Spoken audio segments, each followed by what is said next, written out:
সাধারণ মানুষের একটা ঘরের একটা ইনকাম।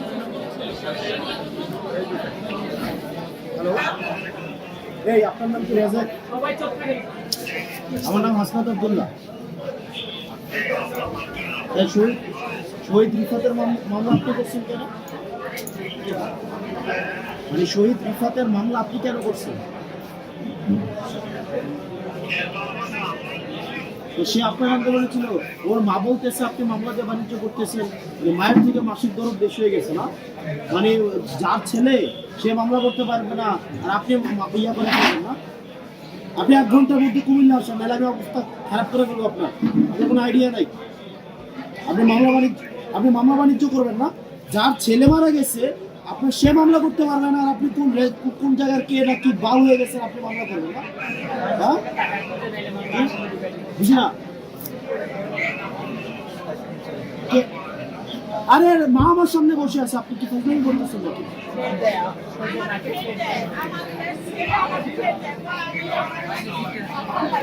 আরে অনেক কথা মানে কি, যার ছেলে মারা গেছে আপনি ফাজলামি পাইছেন নাকি? অনেক কথা।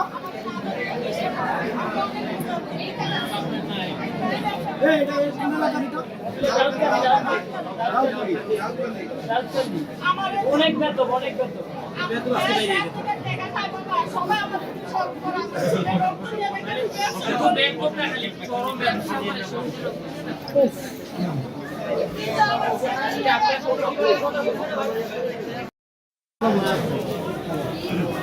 আচ্ছা, আপনাদের ওই যে এলাকার যে শহীদ মিরাজের শহীদ রিফাতের মামলাটা রেজেক যে করছে, কেমন মামলাটা করলো ভাই? এটার আজকের মধ্যে সমাধান লাগবে।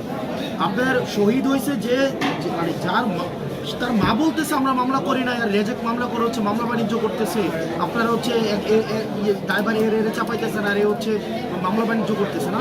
এটার আজকের মধ্যে হয় আমাদের সমাধান দেন ভাই।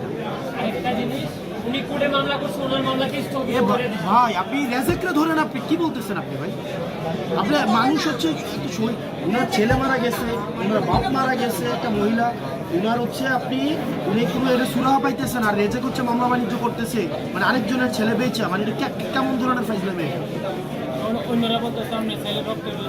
মানুষ যদি উনার পিছনে যায় ভাই, পরে কিন্তু এটা মকটক বলে আপনারা ইয়া করবেন। মানুষ কিন্তু প্রচন্ড ক্ষুব্ধ। আপনি এই রেজেকরে আজকের মধ্যে আপনার ব্যবস্থা নেন।